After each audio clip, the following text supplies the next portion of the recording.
held accountable or overseen by the Police Service Commission. And how is that supposed to work practically when the overseer of national security on some level cannot hold you accountable? However, to some extent, if the commissioner wants to agree with the review and the laws that essentially govern certain aspects of policing, that's all within the purview of any legislative representatives to discuss that, to go over that, and to potentially then take it to the wider cabinet to see what can be changed. And the reason why I think the second part, it seems more pertinent, it seems a bit more reasonable, that is Dr. Munilal's statements. The National Security Council cannot review operations by the police service, although one could argue to some extent, even if they cannot necessarily punish the commissioner, discipline the commissioner, and or make decisions on police operations, I do think, on the other hand, they do have a right to, I don't know, ask questions and gather information. Whether or not it is acted upon or how it is acted upon could technically be besides the point. And I feel as though Dr. Munila has jumped the gun. But his first complaint that the police has no, the National Security Council has no authority to tell the police what to investigate. They didn't say what to investigate.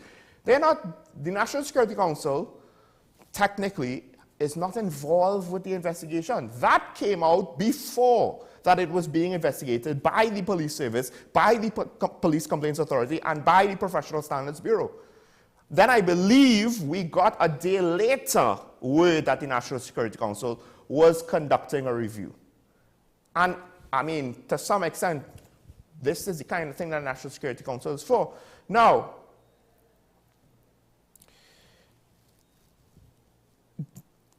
the political leader of the NTA, who is also formally involved in national security at various levels, you know him, of course, Gary Griffith, he had a little bit of a better take on this. He basically said, why this incident? Why not the incident with regards to when a Coast Guard vessel fired on a boat that had migrants and the shot caused the death of a child? He said there was no review of that. There was no review of smuggling with regard to the prisons because there have been specific instances that have been interdicted. I believe at least within recent times, one prison officer was more or less caught. There was no instances of review over shell casings that had TNT Defense Force markings on them, right? There's no review about corruption charges. So he has a good point. What is it about this instance? Because it goes back to what I said, and I do believe, I'm not sure if MP Rudal Munial made this point. It doesn't seem that this is where he was moving towards, but the real point is, and I think Gary Griffith makes the point, well, or at least partially, it goes back to what I said before. Why, if the officer was not acting in his capacity as an officer of the law, what is technically there to review? Now, there is some things that potentially could be reviewed, as is what are police officers allowed to do in his free time with regards to secondary sources of income. With regards to, well, I mean, use of his private firearm user's license, that could technically be, if you want to review that, you're reviewing that for everybody. You're not just reviewing that for police officers with private firearm licenses. So there are things that could be reviewed. But Guy Griffith's point of, well, what about all these other things? That is a valid one. And then to round this off, though, there are, now, sorry, before I continue, now there's talk about TNT, a police state. I don't know, like, on one hand, crime is running away. If crime is out of control, how are we a police state? the whole idea of a police state is that the law enforcement arm is overly aggressive and is operating at a capacity well beyond reasonableness. Whereas what we have right now is a law enforcement system that's probably being under-operationalized, underperforming. Now, two criminologists, they had concerns over this review as well. Professor Ramesh Yosran, he actually said that it is a good idea generally, right? It's a well-intended approach. However, he is worried about credibility challenges that will further dampen the support of the TTPS, right? And one of the things that he's talking about is, at the end of the day, yes, you know, trust and confidence in the police service, but the detection rate, which is what I said, it's not about the murder rate, really. It's about the detection rate. That's the more important statistic with regards to how well are we doing with regards to fighting against this crime surge or these high crime levels, right? Because if the detection rate is 1% and we have 100 murders, that means 99 killers go free. Now, it might sound better than 600 murders, but still. And it's still around, I believe, 13%. Of course, there is another criminologist, Dal Schrager. He was concerned about political spin with regards to this exercise. And that goes back to what former Commissioner Griffith said. Why now? And that is a fair question. And I did wonder. It seemed a very quick response.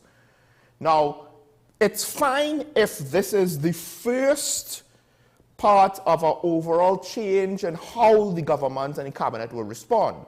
If this is a shift in their ideology or their policies on how they will respond to these sorts of things, fine. But if this is a one-off, then yes, this might just be political spin.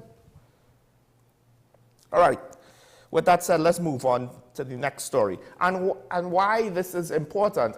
Somebody has to constantly oversee and potentially review certain aspects of the police service and their operations, because part of it is not just the effectiveness on how they try to solve crime, but also the undermining effects of corruption. And it is highlighted again, another case of malicious prosecution. This time, it's a former bank employee who was arrested all the way back in 2012. And I believe by 2016, the case was more or less dismissed because there was not enough evidence.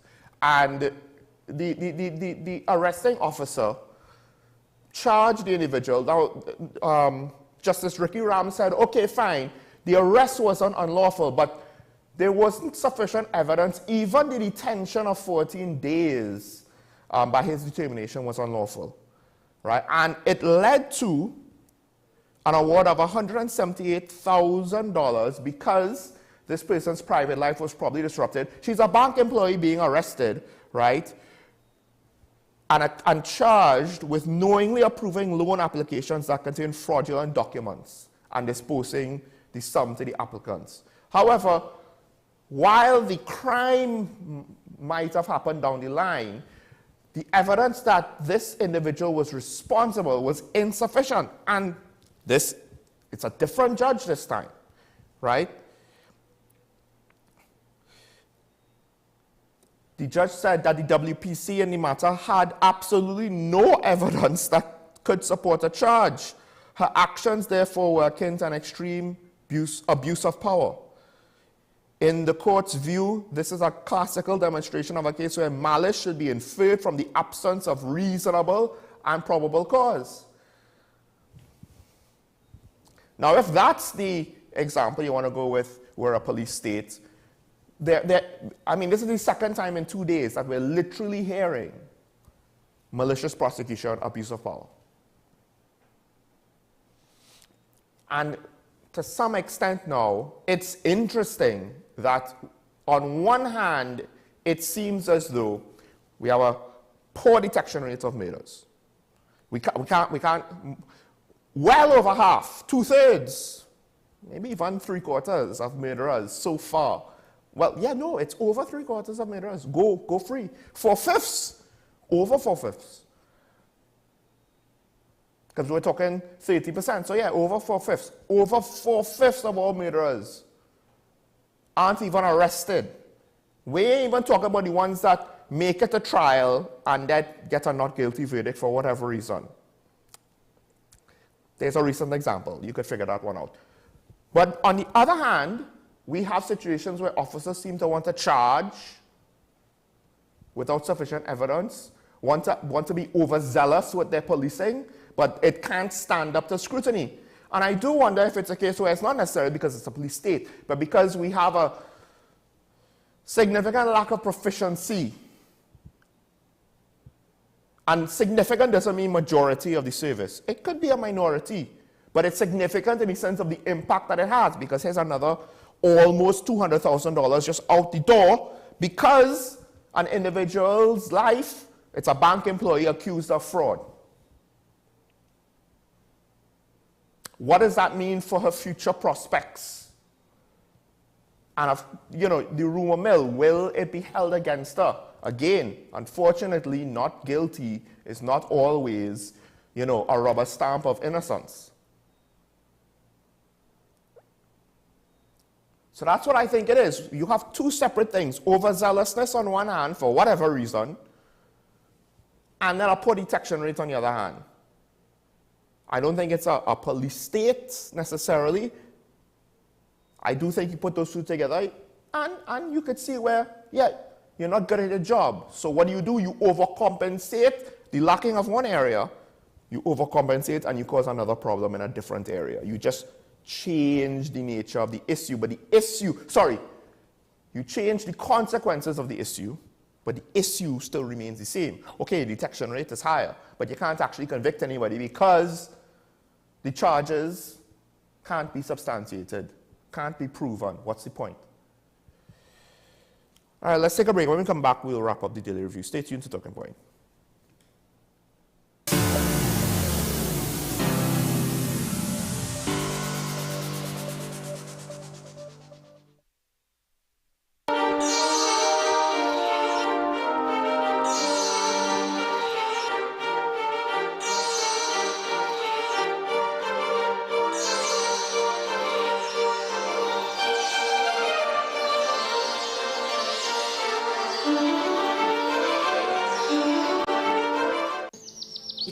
Naturally to us, unstoppable energy. We use it to manifest a future.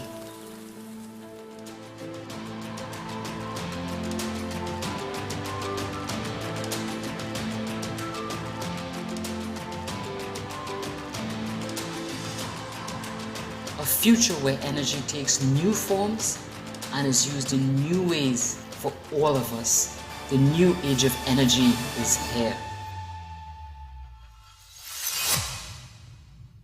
Let the Home Store turn your house into a home you love. We offer household items, lawn and garden, paint center, hardware, plumbing, lighting and electrical, toys and storage solutions. And just for you this Christmas, come check us out for great gift ideas and all your Christmas decorations. 6 convenient locations: 6th Avenue Barataria, The Falls at West Mall, Pennywise Plaza Chaguanas, C3 Center Branch, Christmas Store at C3 San Fernando, and Eastgate Mall, Trin City. Check out our Facebook page for more information and come visit us today. The Home Store. Turn your house into a home you love.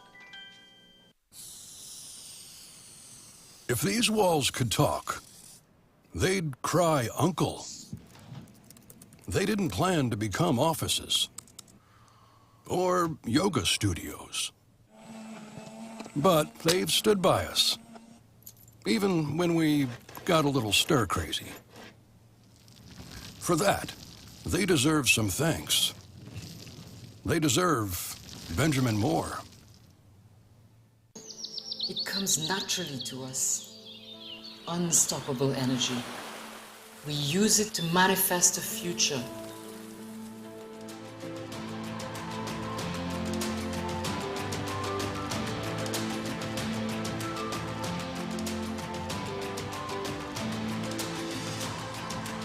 A future where energy takes new forms and is used in new ways for all of us. The new age of energy is here.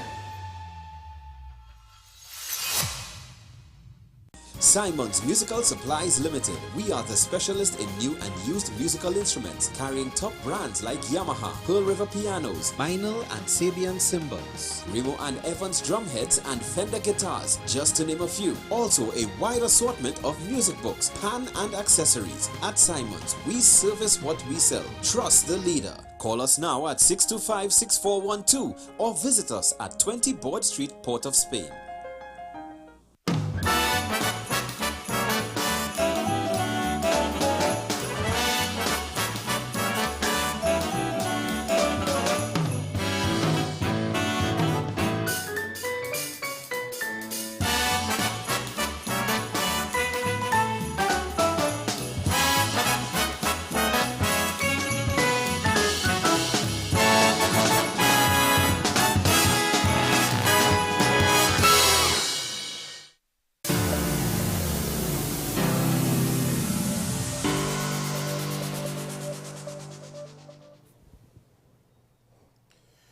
Welcome back to Talking About, ladies and gentlemen. And I observed an interesting phenomenon that played out over the course of 24 hours, where an issue that was, if we got the information, I believe in the question and answer session in the Senate, about certain aspect of customs, the Minister of Finance, he was answering a question.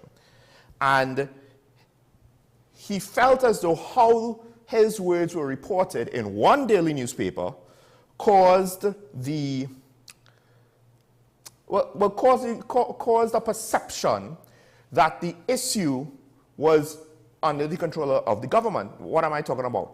The Minister of Finance was basically saying that there were transit sheds where illegal weapons or packages of interest were stolen or disappeared or removed. And those transit sheds did not have enough security measures in place. You know, cameras weren't operational, etc., etc., etc. The packages that went missing could not be accounted for.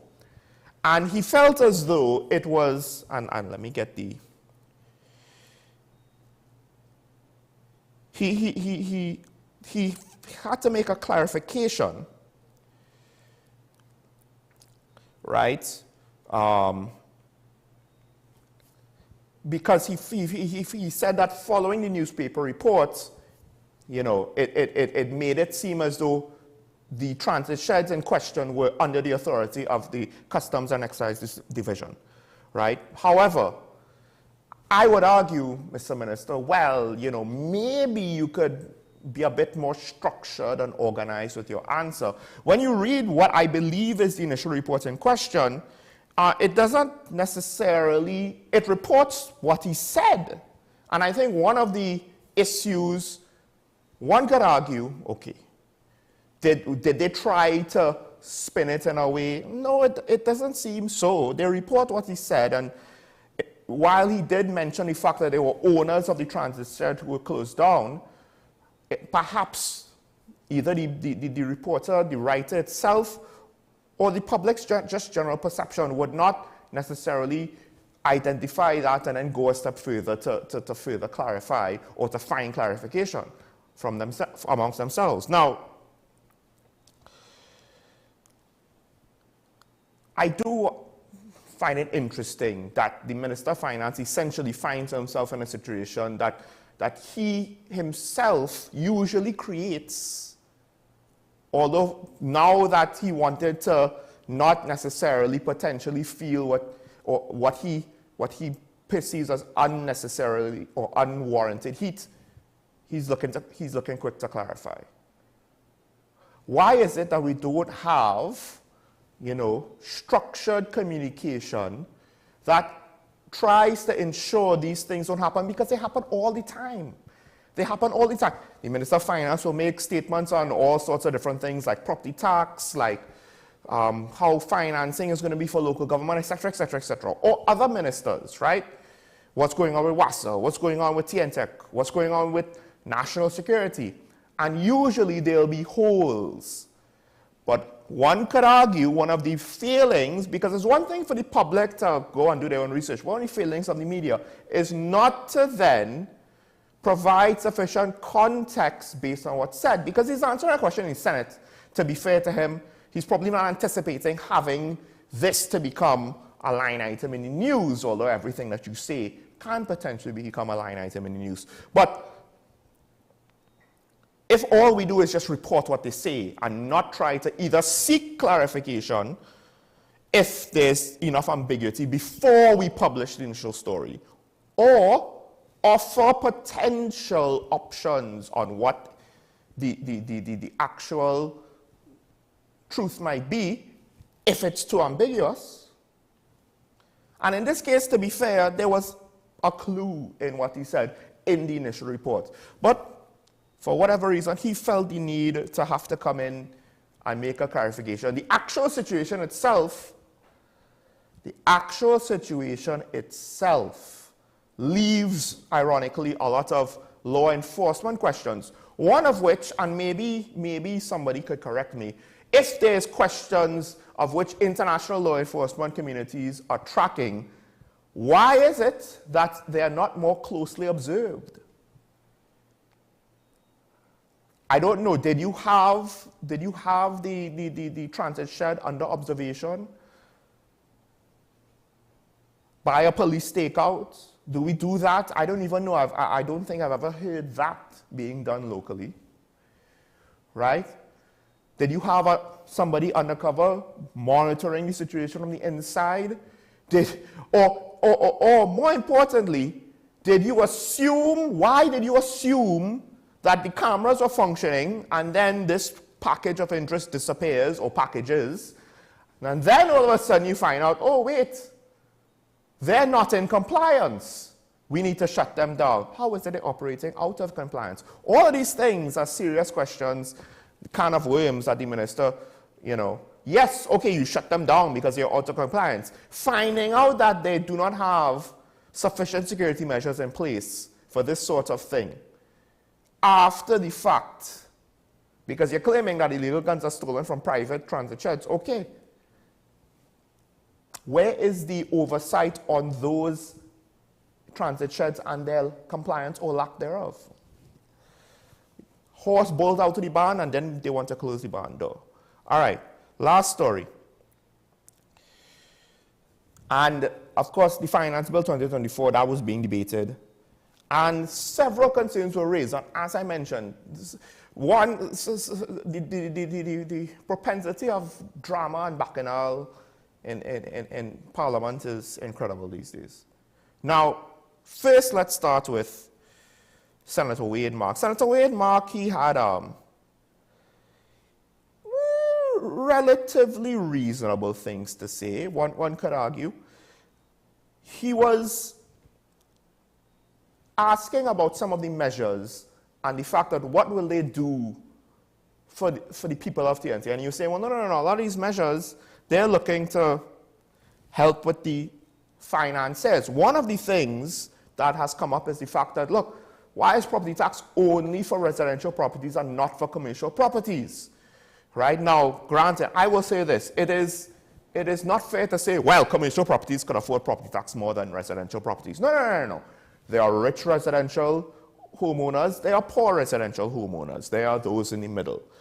The ability to afford property tax varies from probably can with the rich ones to probably or potentially can't with the poor ones. Those in the middle, it's a lot more complicated. It could go either way.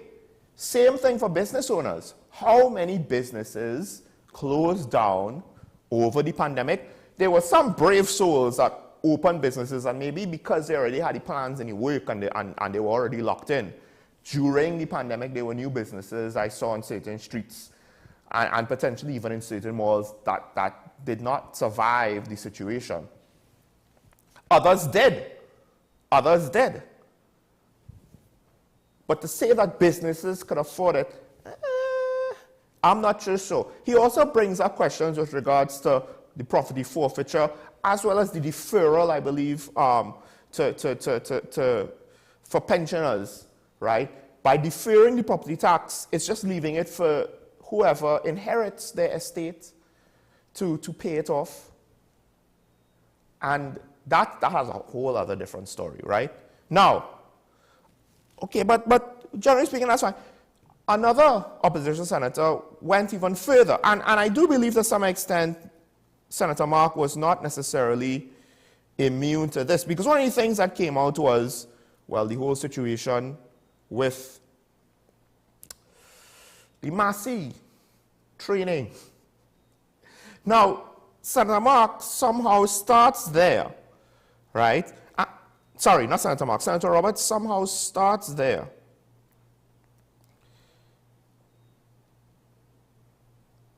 Let me take it back. Senator Mark starts there, but Senator Roberts goes a step further. And the President of the Senate,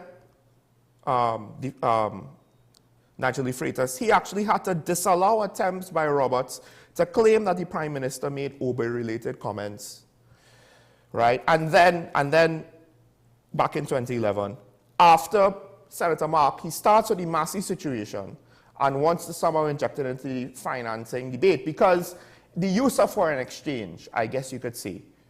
But what I found interesting is the way how, okay, this is happening with a private sector entity, and the whistleblower, right? Because at the end of the day, I don't exactly know all of the relevant details on what she's claiming, right? We just know her claims and the denial, which is, the denial itself is not necessarily sufficient for us to ignore her claims, but that's a private sector matter, right?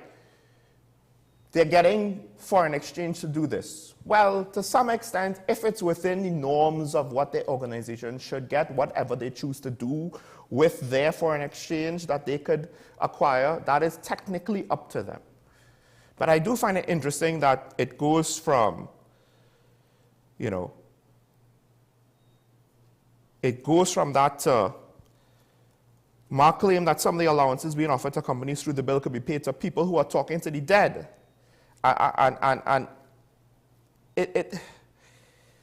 I don't know, it seems as though that this whole situation, they jumped the shark again, right? Now, the Senate President, he tried to limit this because to what extent is it relevant to the debates? Whatever Massey is going through, for better or worse, again, like I said, that's a private situation, right? Is it linked to the provisions? How is it directly caused by the provisions of the bill? And this is why I find the bacchanal is now starting, like,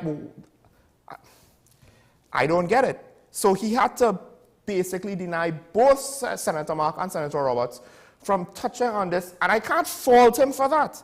I can't fault the Senate President for that. Now, Independent Senator Suniti Mirage, just to close this off, she did have some good points to make, and this shows the strength and the reason why we have the independent senators. One of the points that I believe that she was making, I do want to highlight in particular, because it goes into a wider problem. And she highlighted, I believe it's tax allowances for donations to a school, whether public or private, right? Whether public or private. And she was concerned that these sort of things could actually cause a greater disparity, because corporate sponsorship will probably look for the name brand prestige schools and say, we sponsor, insert prestige school here that everybody knows, right? Everybody knows this school.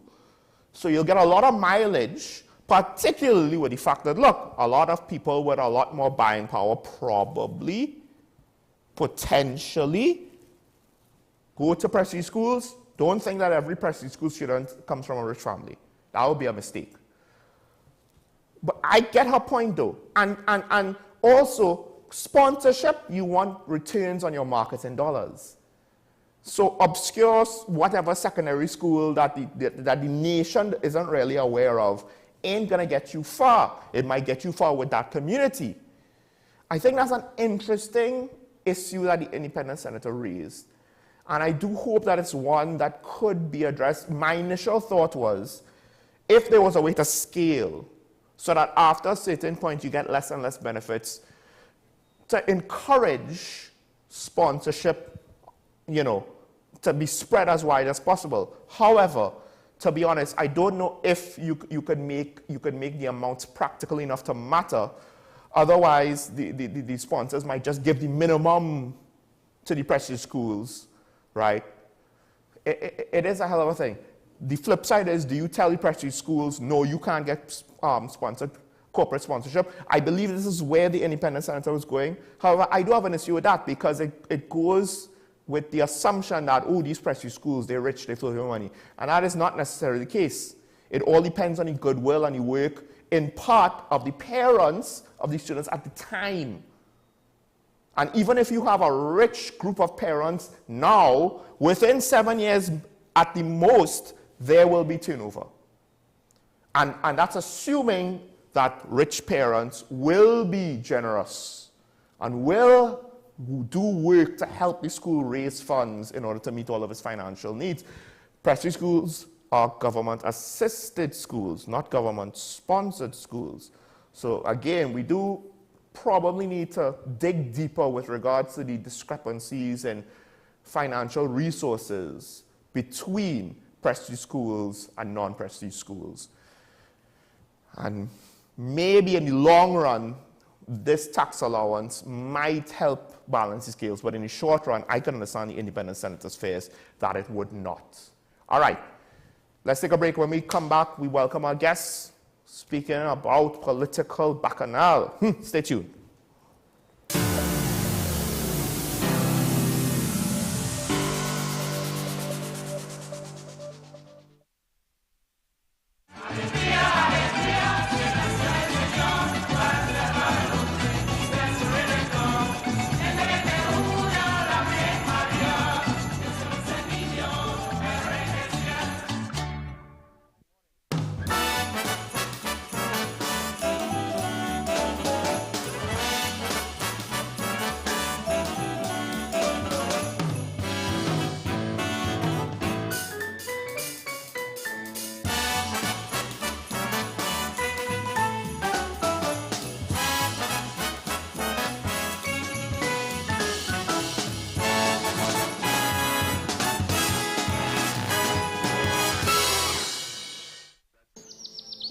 Naturally to us, unstoppable energy. We use it to manifest a future.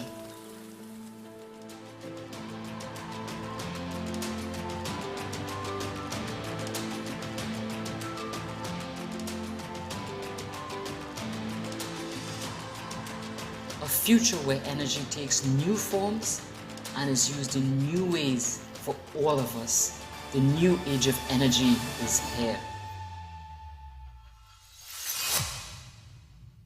Let the home store turn your house into a home you love. We offer household items, lawn and garden, paint center, hardware, plumbing, lighting and electrical, toys and storage solutions. And just for you this Christmas, come check us out for great gift ideas and all your Christmas decorations. 6 convenient locations: 6th Avenue Barataria, The Falls at West Mall, Pennywise Plaza Chaguanas, C3 Center Branch, Christmas Store at C3 San Fernando, and Eastgate Mall, Trin City. Check out our Facebook page for more information and come visit us today. The Home Store. Turn your house into a home you love.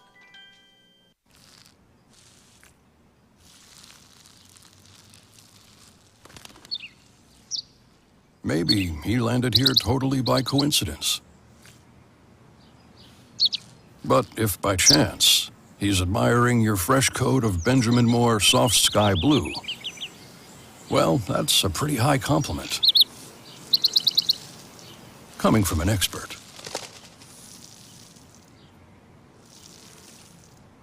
Simon's Musical Supplies Limited. We are the specialist in new and used musical instruments, carrying top brands like Yamaha, Pearl River pianos, vinyl and Sabian cymbals, Remo and Evans drumheads and Fender guitars, just to name a few. Also a wide assortment of music books, pan and accessories. At Simon's, we service what we sell. Trust the leader. Call us now at 625-6412 or visit us at 20 Board Street, Port of Spain.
Welcome back to Talking Point. And joining me, of course, is the Communications Pro of the UNC himself, Dr. Kirk Mayhew, here to speak about, well, there are a lot of issues that we could potentially speak about that we haven't had a chance, not just this week, but last week as well. But first of all, welcome, Dr. Mayhew. Thanks for coming. Well, welcome. It's a pleasure to be here, as usual.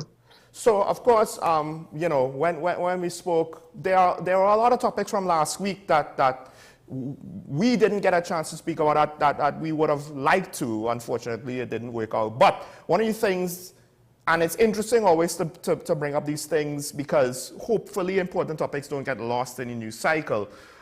We wanted to start off with the situation in Guyana and the Essequibo case. Now, to be fair, I myself, I'm not too sure. I don't agree with the opposition stance of that the government must mediate, if that is still the stance.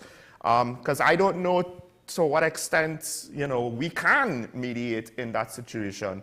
But I understand the concerns over it and the fact that, and I've been warning, yes, there's a lot of spillover consequences that could happen to us because we are right next to both of these guys. And we're already dealing with the economic fallout of Venezuela. We don't now want to deal with further political upheaval with a border dispute that might, get more hot, so to say. Yeah, well, okay, let's take it from the fact about intervention. I mean, it's what Ralph Gonzalez did, and it was an incredibly important move. And what I found, so the thing is that what they did is they met in St. Vincent last week, and this is the same thing that Keith Rowley so vulgarly and obscenely told Kamla Prasad to shut up about. He is so crass, crude, inappropriate. It's just angering. And anyway, so he so vulgarly said that, reported across the region in Jamaica, throughout CARICOM, etc. And that on that very day, it was reported in the foreign press, Ralph Gonzalez announced on Thursday that he's doing the exact same thing that Kamla Prasad recommended. And they came up with a major statement, the Argyle Statement. That is an incredibly important breakthrough there, which Trinidad and Tobago, by rights, as leaders in the Caribbean, this is where the CARICOM Treaty was actually signed, the Treaty of Chaguaramas. And again, because the PNM has systematically wiped history, we don't know that there was a country called the Federation of the West Indies between 1958 and 1962. Now, the capital was in Trinidad. That's what Federation Park is. Like in Washington, if you know about America, America is a huge country, but Washington, D.C. is the capital. So people from all over America have to fly into Washington, D.C. They live in D.C. for the time that Congress sits, and then when Congress is on vacation, they go back to California, Wyoming, Oregon, Florida, wherever they're from. Same thing, Federation Park, where you have Antigua Drive and Barbados Drive in Jamaica, etc. That's where they were, and they sat in the Parliament from 1958 to 1962 in the Red House. So anyways, we were the capital of the West Indies. We were the leaders of the West Indies. And under Keith Rowley, this leadership simply has been frittered away, just like all the other assets that the PNM have inherited. And furthermore, the Keith Rowley regime was boasting that we, Trinidad and Tobago, held the presidency of the United Nations General Assembly, which is something to boast about because that is an achievement from the Kamla Prasad administration 10 years ago. We negotiated that and set that in place, and it took place now. So now, as president of the United Nations, chairing, right, the presidency of the United Nations General Assembly, that's what we should have used it for. That's why we should be proud, not just because you have a title, but because we can actually do something to bring about peace in the region. But but this visionless rowdy government is just taking our country backward in every sphere possible. Anyways, the very thing we were advocating was done by Ralph Gonzalez and Mia Motley. Keith Rowley was, if you listen to it, it was so embarrassing. He was there, but first of all, he wasn't even sitting at the table, and he was announced last. It's like Trinidad and Tobago is of no importance in the region. It's a really shameful place that our once proud and great country has been reduced to. Well, I will concede the fact. First of all, I can never complain about someone who is having issues with the communication style of Dr. Keith Rowley or any politician. I mean, yes, the aggressiveness of it, it's counterproductive. It just doesn't work. You could be passive-aggressive maybe, but at the end of the day, still be professional if you want your message to really come across, as opposed to being it works for the base, doesn't really work for everybody else or anybody else. Now, I will say this though, to push back just a little bit. At the end of the day, given that we no longer hold the chairmanship of CARICOM, and it's important to note, it was held at St. Vincent. The Prime Minister Ralph Gonzalez, he is the head of the pro tempore president of the Community of Latin American and Caribbean States. He and the current chairman of CARICOM, Roosevelt Skerritt, they will continue to be involved in the discussions, though Ralph Gonzalez says he is not mediating the discussions. And it seems as though the president of Brazil, I assume because Brazil also has their own security concerns, and at some point before the meeting, they surge troops to the border, they will be involved.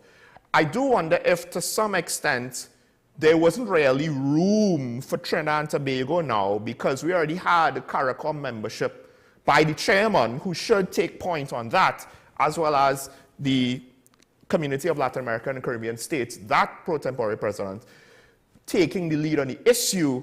In this specific instance, Trinidad and Tobago doesn't really have an official capacity. However, I will not necessarily totally disregard what you were saying at the end, because you do have a point. Now, to what extent should we lament the fact that TNT is no longer the greatest or the most significant major player in the region? You know, at the end of the day, we had our time, for better or worse. Our resources are not what it was, and to some extent, that is one of the things that a country brings to the table, what resources it has to help its neighbors. And we did our part at times in various emergencies where needed, but now we're no longer that guy. And other nations, I guess this is where we could lament, more importantly. It's not just the resources, though. It's the leadership shown and the capacity to build bridges. And have we had that? Do we do that? And on the show, we brought up, Karen Shishera did bring up the Prime Minister's unfortunately worded criticism, unfortunately worded justifications of our own vaccine position, which kind of slightly undermined Guyana's vaccine position, or sent some flack their way, which Guyana didn't necessarily, like, and it's understandable why. And things like that, I mean, and this goes back to my point, it's not as though we have this great relationship with Guyana that is like the UK and the USA after the War of Independence, right? Where we will always have each other's back. There have been rocky periods at times. Why would they invite us to come in to mediate when the question over our commercial interests will loom over any sort of initiative we're involved in? And perhaps that's why we were relegated to use a euphemism, or maybe I'm the wrong way, but we were relegated to backbencher status on these talks. Yeah, well, those are good points you raise, and I mean, when you're talking about the resources bringing to the table, I mean, what resources does Barbados have and St. Vincent, except for, as you say, great leadership? right? That is what it's about.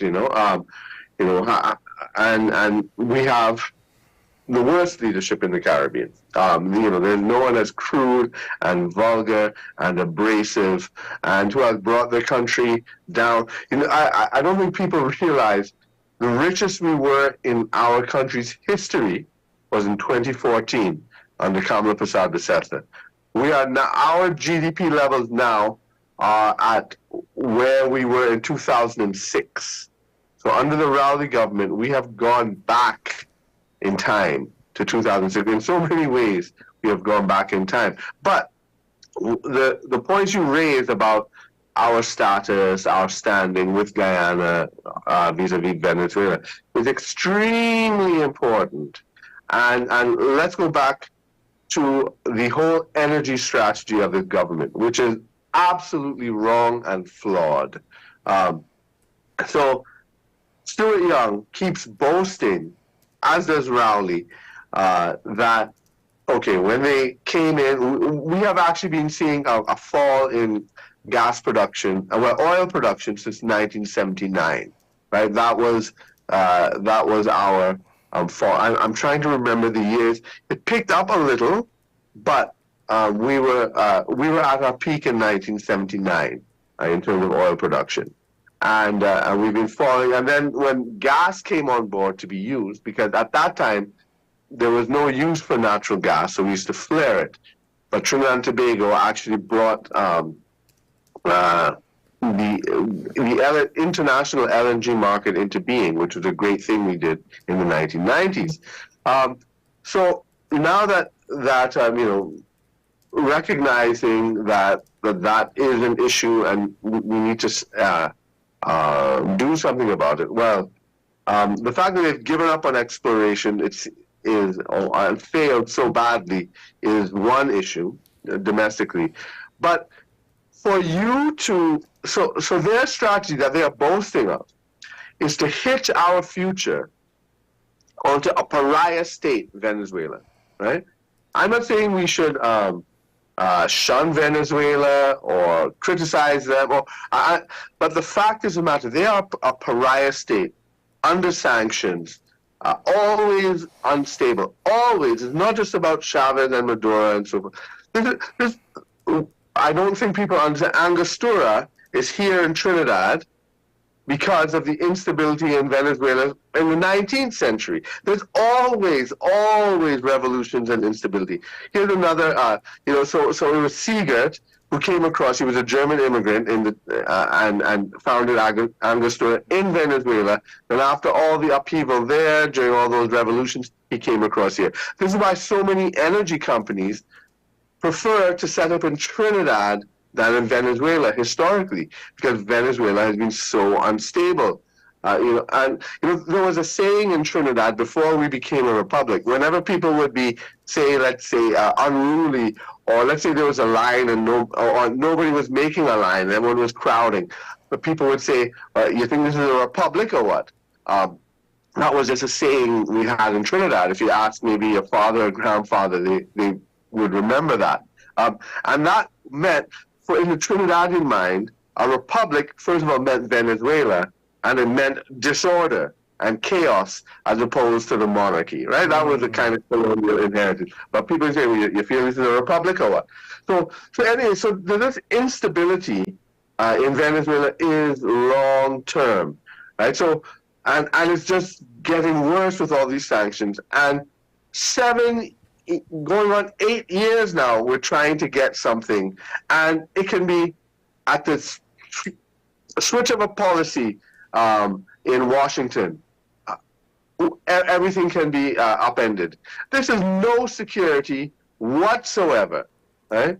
In the meanwhile, we have Guyana, our neighbor. All the efforts that the Rowley government has been doing to visit Delcy, to break to potentially break sanctions, to potentially bring sanctions on us as a country. And this is what Rudolph Munilal's letter was about, saying to the U.S., do not sanction us as a country. We did not authorize any of this. We did not authorize those planes to come here. We did not authorize anything. If you're going to sanction anybody, do it to the individuals involved. The country does not want American sanctions on the country as a whole, right? So that's what Rudal Munilal's letter was about, trying to prevent the U.S. from sanctioning Trinidad and Tobago as a whole for those reckless, unauthorized actions by Keith Rowley and Stuart Young, which they now admit.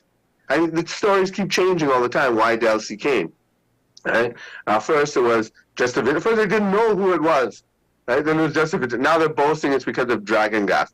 They're lying. They're always changing their stories, just like any pathological liar does when you try to find out the truth and you confront them. But so that's where we're hitching our future and the security of our energy. Yes, dragon gas is important. Yes, we should try to do it, but there's no way that is any stable strategy. In Guyana, on the other hand, our brothers and sisters of Guyana, CARICOM members, there are so many of our energy professionals and consultants who could do so much work in Guyana. There's a colleague of mine who had just came back from Guyana, and they're disappointed because they really couldn't get work over there, and it's because of the tensions between stupid, unnecessary political tensions between Trinidad and Guyana, because the Rowley government basically supported the PNC, right? And that's why we should not get involved in the domestic politics of other countries, right? But if instead of trying to see about Delcy and Maduro and constantly trying to deal with a pariah state that is under sanctions, we should have been engaging with Guyana, because not only would we have the official trade and arrangements between, let's say, Petrotrin might not have shut down, for example, or whatever, state oil companies like what we would have with Venezuela.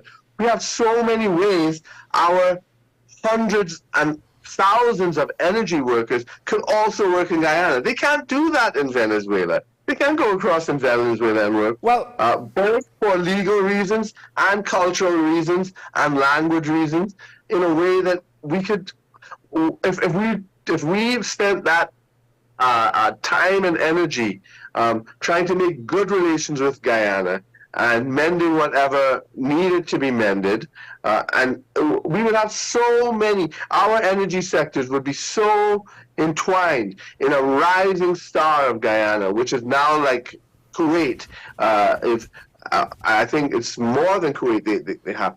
That's where we should be looking to, but instead, they have us there. The thing is, though, now, even with better relations with Guyana, I'm not entirely sure if we might have gotten quite the same deals. Your point with regards to getting jobs for our energy sector workforce, I think that's fair if it's being impacted, and I'm sure to some extent it could be impacted. It's difficult to know exactly how much, right? But the thing is, our dealings with Venezuela is for a different reason. It's to get access to supply of natural gas primarily, right? We're looking at Manatee, of course, but diverging ourselves from Venezuela, so it's not necessarily a joint project. But we're also looking at Dragon, which is mainly a Venezuelan, the only thing. Now, yeah. Well, let me just stick an extra point in there I forgot, which is that we share borders with Venezuela already on fishing, right? And it affects oil and gas and fishing, and we know how our fishermen are abused by the Venezuelans, right?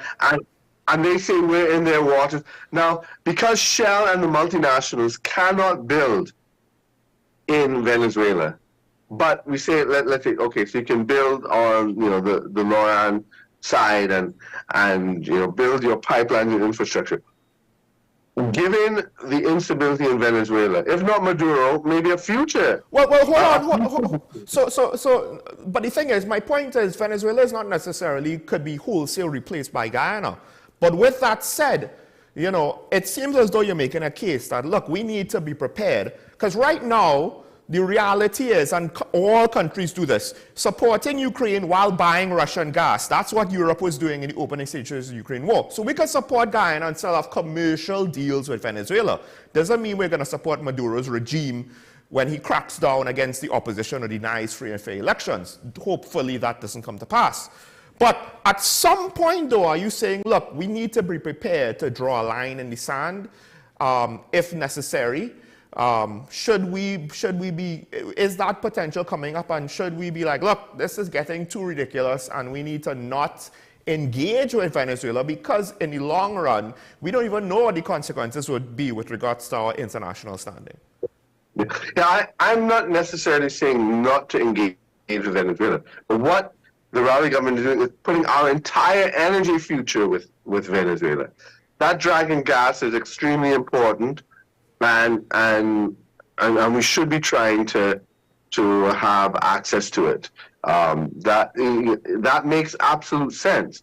But what does not make sense is putting all of our eggs in that basket, especially at this time.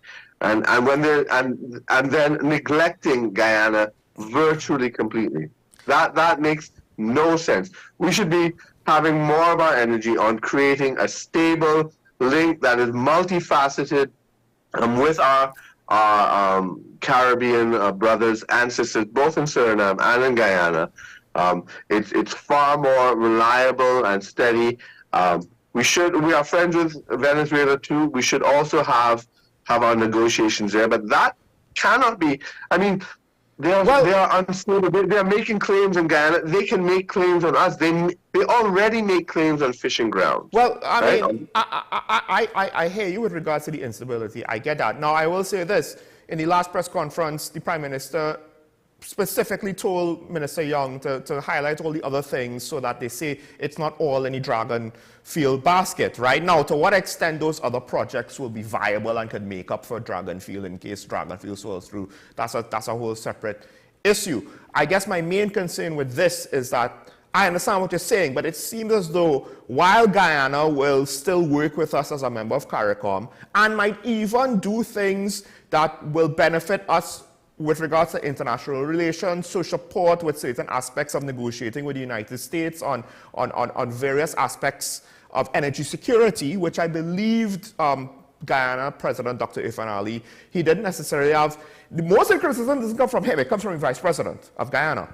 But at the same time, we weren't involved with the mediation, right? And maybe there's further political complexities why with regards to who's in charge, who's not in charge, and who should take point, right?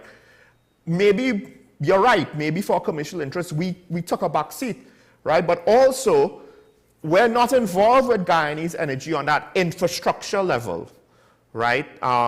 We offered and they said no. Now, there could be practical reasons why, but at the end of the day, they want to do what's best for them. That doesn't necessarily mean what's best for us. You're right in the sense that we should still try to work together, but I don't know, perhaps we need, dare I say with you, we need a change of government if we want to improve relations with Guyana. I am very reluctant to say it because I know where you want to go with that. I know where you want to go with that. I know you want to take that ball and run with it. Yeah. No, we can leave it there because it is the logical conclusion, right? It is the logical conclusion.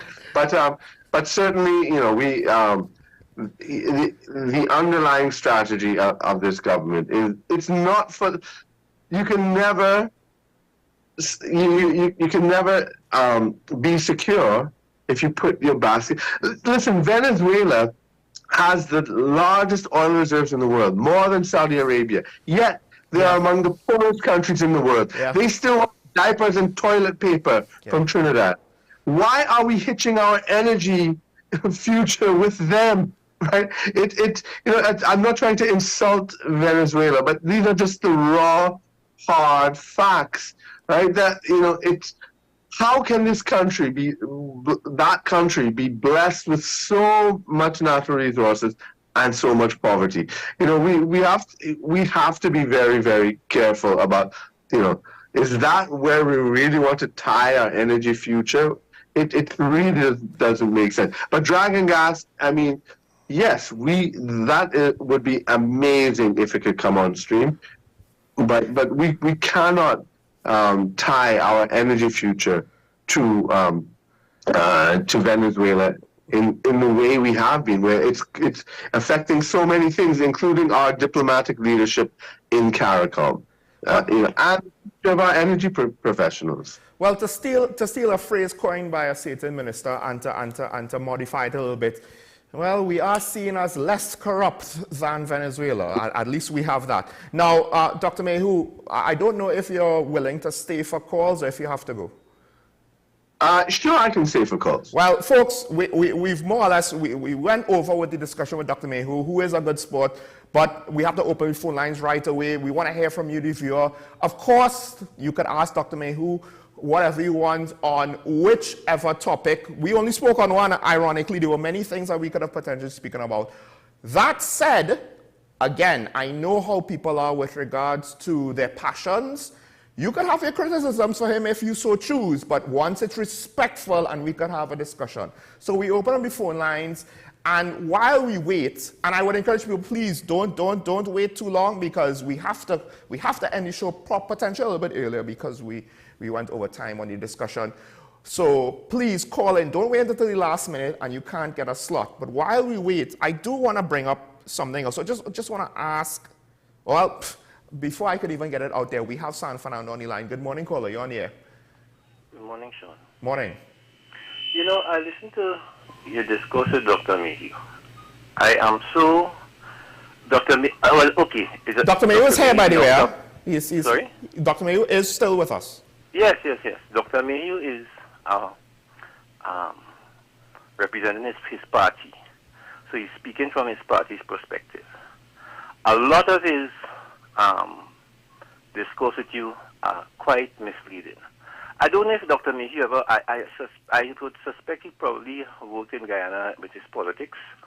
However, as a political analyst, however, I work in Guyana, and I can tell you this. The Guyanese sentiment, there has always been a love-hate relationship with Trinidad and Tobago, and it has been based on race, the same way our politics in Trinidad and Tobago is based. And this particular government in Guyana, especially the vice president, had no intention to allow Trinidad and Tobago to benefit from their largest. No intention. And this is a fact. And I am surprised that Dr. Mayhew is going down this road with Guyana. We have the expertise, yes, but they have told us in no uncertain terms they do not want us to benefit from them.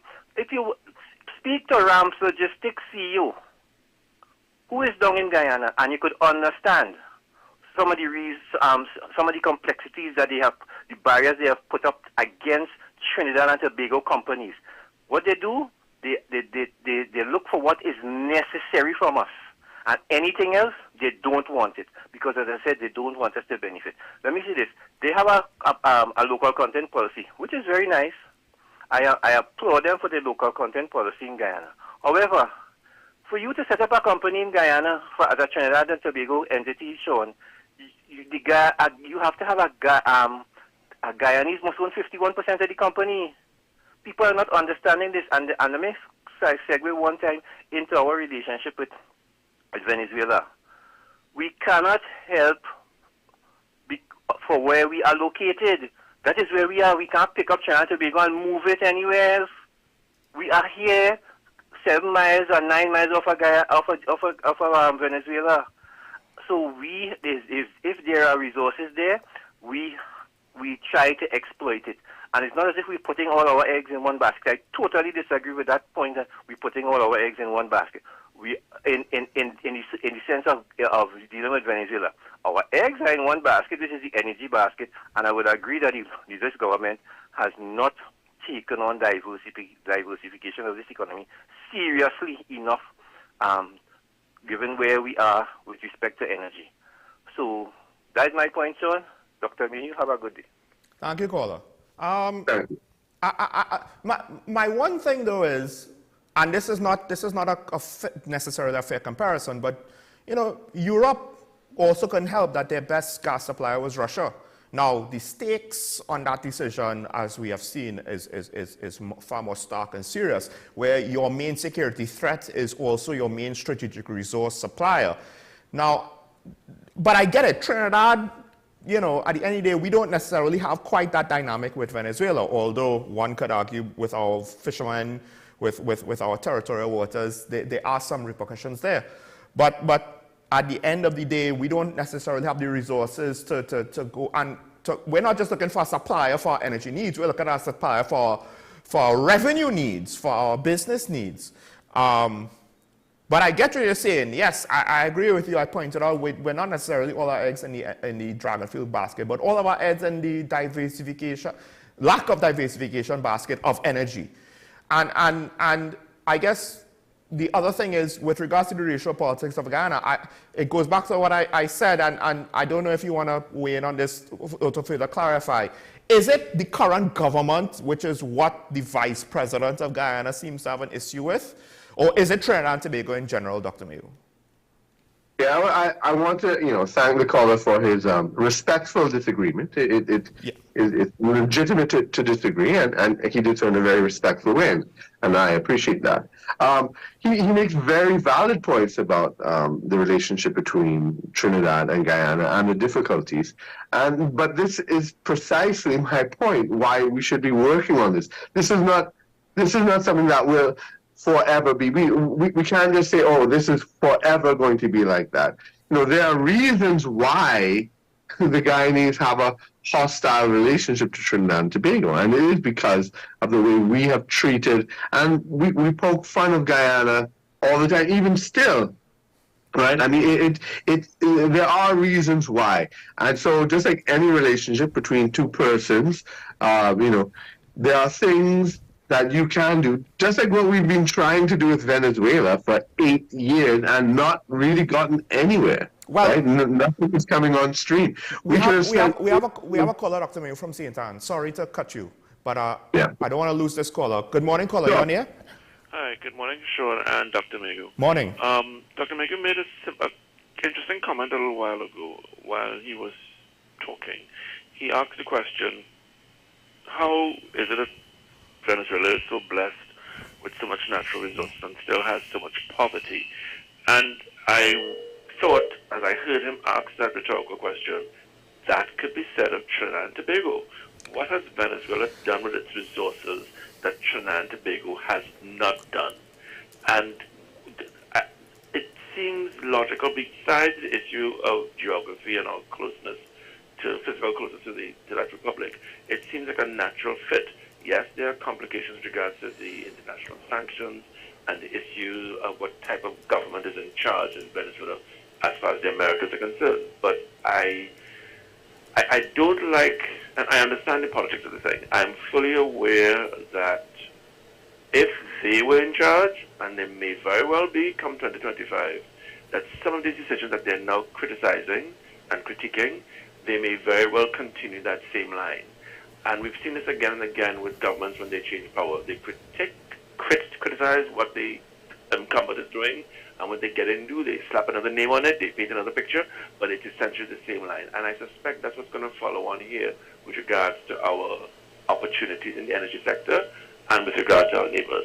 That's my comment. Thank you, caller. I'll just give one slight disagreement. The scale of their poverty compared to the resources they have, compared to the scale of our economy. I wouldn't say poverty because we're not on our level yet. To the economy, to the resources that we have is not quite the same. But the principle of the comment, I can't necessarily disagree with, and I think there will be others who might also agree that on principle we should be better off than we are. However, Dr. Mayhew, I don't know if you want to weigh in on that or what he said about, well, you could change the parties, but the policy decisions don't necessarily change. No, I agree with the caller. Both, I mean, there's no way we should be where we are in Trinidad and Tobago. From 1960 to 1980, so those 20 years, our GDP per capita was at the same level as Hong Kong and Singapore, for example. We were richer than Spain, Portugal, on a GDP per capita basis at independence. Right? We were richer than Japan at independence in 1962 on a per capita GDP basis, and we squandered it, right? So yes, and the Guyanese make that point about Trinidad and Tobago, and sadly they're right. We have, but while on the whole we have, there were some positive things. The building of Point Lisas being the outstanding example. So the building of it, that was from our 70s oil boom. We used we used a fund from that to build Point Lisas, and then Point Lisas, we actually were leaders in the natural gas industry internationally, and we punched above our weight. So there were some good things, and there were periods in Trinidad and Tobago's history, even recent history, in the 2000s, we were the fastest growing economy in the world, and that was because of oil prices and all the instability in the Middle East.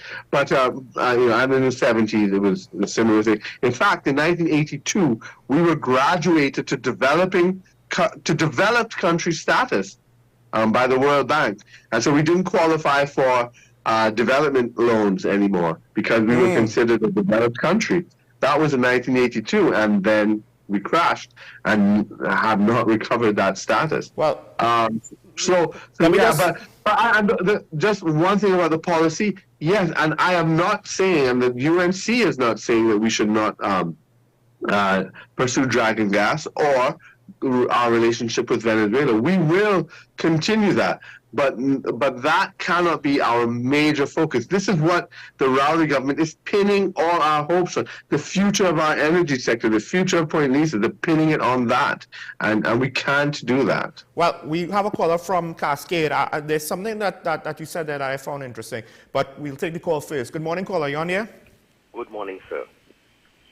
I first of all want to remind Dr. Mayhew that you can't, the pot could never call the kettle black. And we have a scenario between the mustard and the ketchup where each is trying to call the other black, but they are really two sides of the same coin. You try to be critical of the Prime Minister, but you would forget that your leader, as Prime Minister, was the person who made the statement that Trinidad and Tobago is not an ATM, that turned off many, many, many people, including Guyana.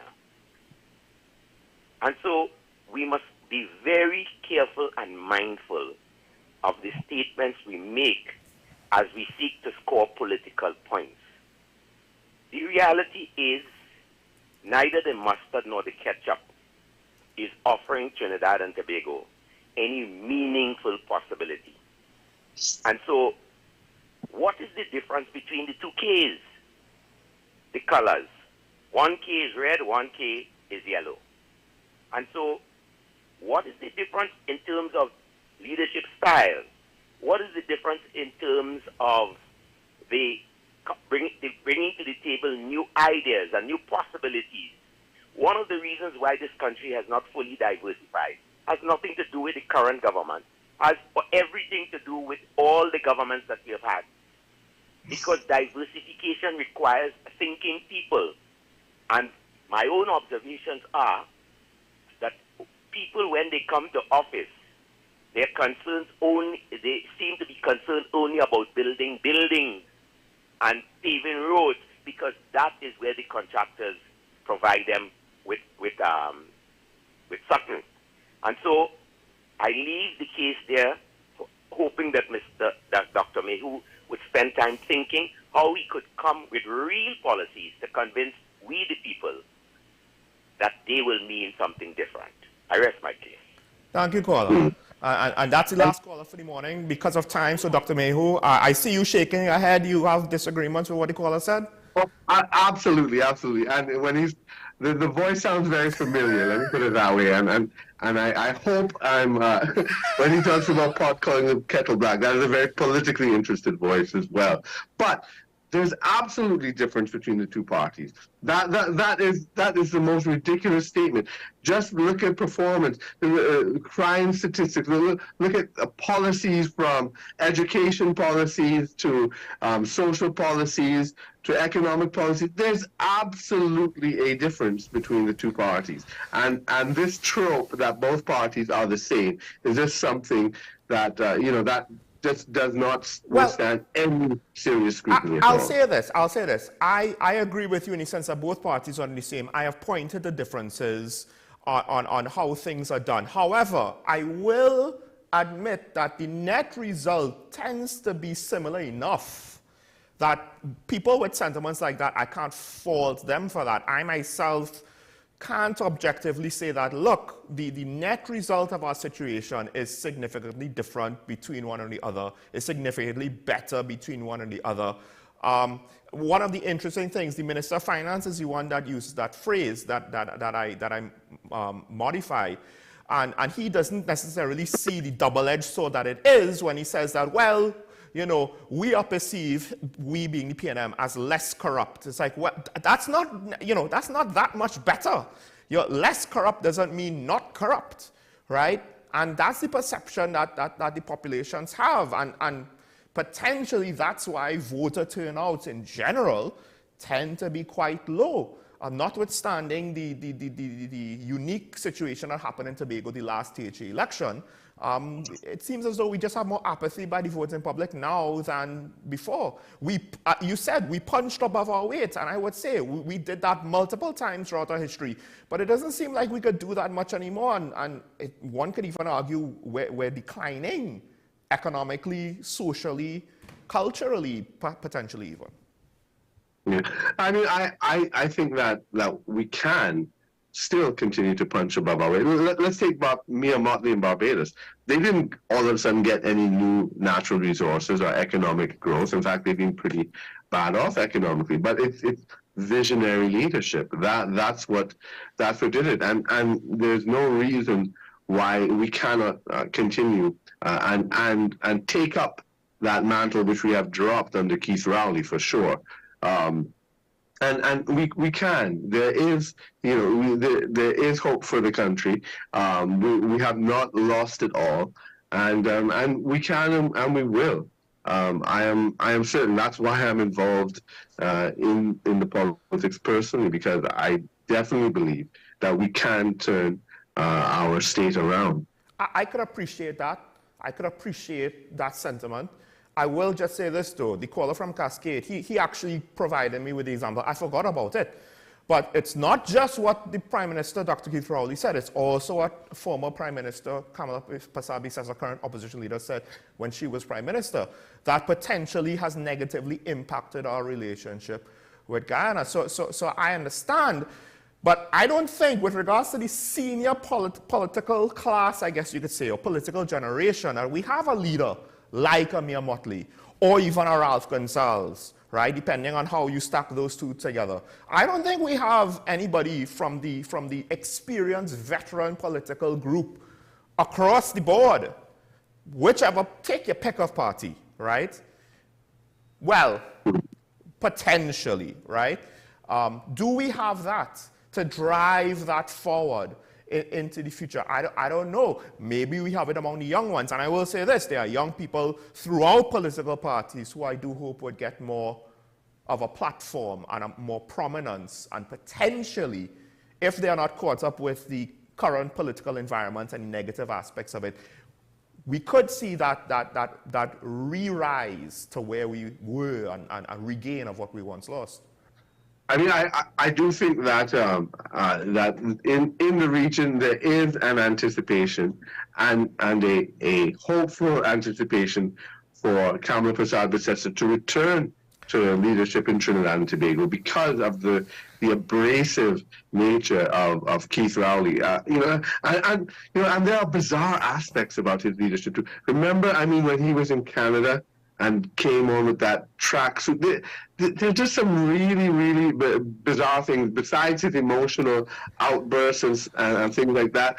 It's just a sort of general instability, not just a statement here. It was said that he was not scheduled to speak, and that's why he was in a tracksuit. I mean, depending, that could be cover or that could be legitimate, right? But if that were legitimate, then he's absolutely unprepared. I mean, and that's the way a prime minister will go to the airport. Really? That's a fair criticism there. I have to concede that point. It's like you should have known there's still cameras around. Exactly. But again, I will just say this. I understand that, yes, the faults you get with Dr. Utroli, you're not going to get with Kamala Persad-Bissessar. I just don't know if I agree with you that we will get a net improvement. At the end of the day, I am more hopeful with newcomers than with the current parliamentarians. I'll just put it that way.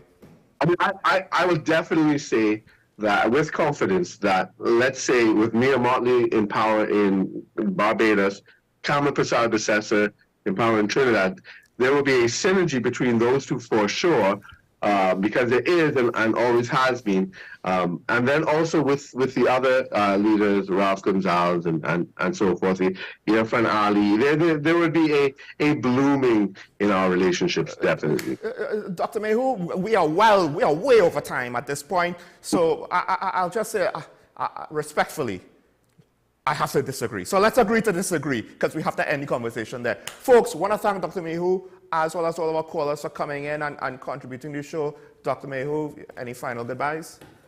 I just have a Merry Christmas, everybody, and Happy New Year. And let's work to make our country much, much better and turn it around in 2024.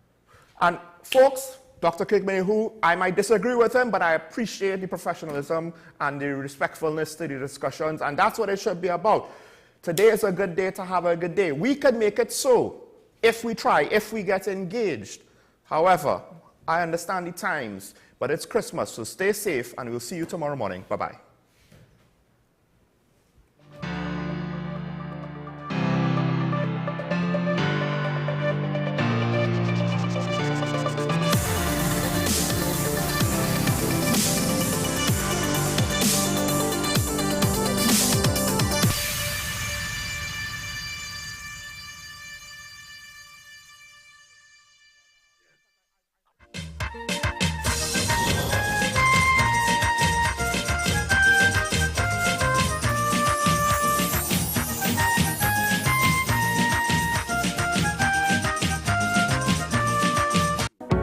I'm Keaton Shaw, and we are WESN, the content capital.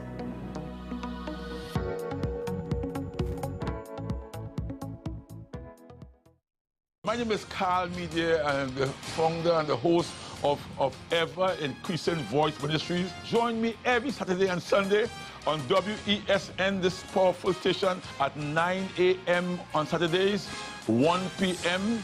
and 7 p.m. nightly. Also on Sundays, I'll be on at 7 a.m., 1 p.m. and 7 p.m. at night time. When you come here, we are getting people heavenly ready. Is it politics? What is it? Is it that nobody cares about sports? The kind of